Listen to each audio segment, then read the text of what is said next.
Sex ನಂತರ ಸಂಗಾತಿಯೊಂದಿಗೆ ಹೀಗೆ ಮಾಡಿ. ವೈವಾಹಿಕ ಜೀವನದಲ್ಲಿ ರೊಮ್ಯಾನ್ಸ್ ಬಹಳ ಮುಖ್ಯ. ಆದರೆ ಲೈಂಗಿಕತೆಗೆ ಮೊದಲು ಪಾಲುದಾರನನ್ನು ಹೇಗೆ ತ್ರಿಕೋನಕ್ಕೆ ಸೇರಿಸುವುದು ಎಂದು ಹೆಚ್ಚಿನ ಜನರಿಗೆ ತಿಳಿದಿದೆ.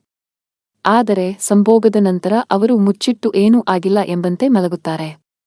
ಹೀಗೆ ಮಾಡುವುದರಿಂದ ಇಬ್ಬರ ನಡುವಿನ ಅಂತರ ಹೆಚ್ಚಾಗುವ ಸಾಧ್ಯತೆ ಇದೆ ಎನ್ನುತ್ತಾರೆ ತಜ್ಞರು.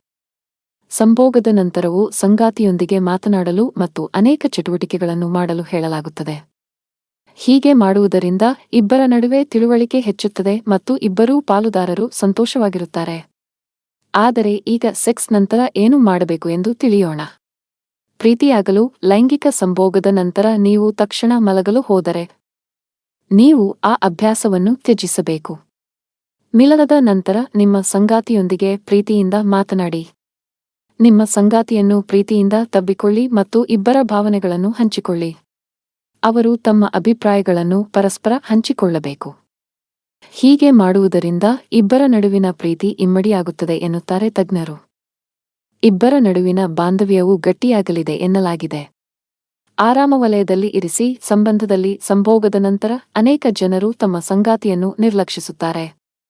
ಇದು ಸರಿಯಾದ ಕ್ರಮವಲ್ಲ ಎನ್ನುತ್ತಾರೆ ತಜ್ಞರು.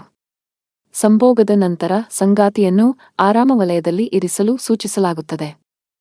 ದೈಹಿಕ ಆರೋಗ್ಯದ ಹೊರತಾಗಿ ಈ ಸಮಯದಲ್ಲಿ ಆತ್ಮತೃಪ್ತಿ ಅಥವಾ ಇತರ ಯಾವುದೇ ಸಮಸ್ಯೆಗಳಂತಹ ವಿಷಯಗಳನ್ನು ಚರ್ಚಿಸಬಹುದು.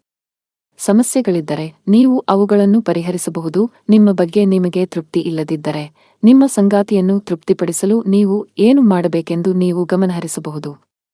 ಹಗಲಾದರೆ ಸಾಮಾನ್ಯವಾಗಿ ರಾತ್ರಿ ವೇಳೆ ಶೀಘ್ರ ಮಾಡಿದರೆ ಮೇಲೆ ಹೇಳಿದಂತೆ ಮಾತನಾಡಿಕೊಂಡು ದುಃಖ ಹಂಚಿಕೊಳ್ಳಬಹುದು.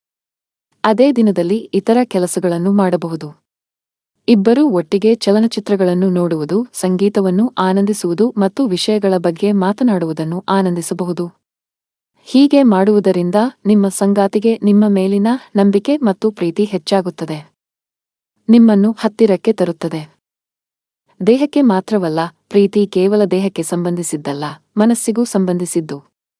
ನೀವು ಮಾನಸಿಕವಾಗಿ ಸಂತೋಷವಾಗಿದ್ದರೆ ಮಾತ್ರ ನೀವು ಲೈಂಗಿಕತೆಯಲ್ಲಿ ಉತ್ತಮ ಭಾವನೆಗಳನ್ನು ಪಡೆಯುತ್ತೀರಿ. ಅಂತಹ ಸಂದರ್ಭದಲ್ಲಿ ನಿಮ್ಮ ಸಂಗಾತಿಯನ್ನು ಭಾವನಾತ್ಮಕವಾಗಿ ಸಂತೋಷವಾಗಿರಿಸುವುದು ನಿಮ್ಮ ಜವಾಬ್ದಾರಿಯಾಗಿದೆ. ಅದನ್ನು ಹಾಗೆಯೇ ಉಳಿಸಿಕೊಳ್ಳಲು ಮೇಲೆ ಹೇಳಿದ ವಿಷಯಗಳನ್ನು ಅನುಸರಿಸಿದರೆ ಭಾವನಾತ್ಮಕವಾಗಿ ಖುಷಿಯಾಗಿ ನಿಮ್ಮ ನಡುವೆ ಪ್ರೀತಿ, ಬಾಂಧವ್ಯ ಹೆಚ್ಚುತ್ತದೆ. ಯಾವುದೇ ಸಮಸ್ಯೆಯನ್ನು ಒಟ್ಟಿಗೆ ಪರಿಹರಿಸಬಹುದಾದ ಪರಸ್ಪರ ಸಂಬಂಧವನ್ನು ನಿರ್ಮಿಸುತ್ತದೆ.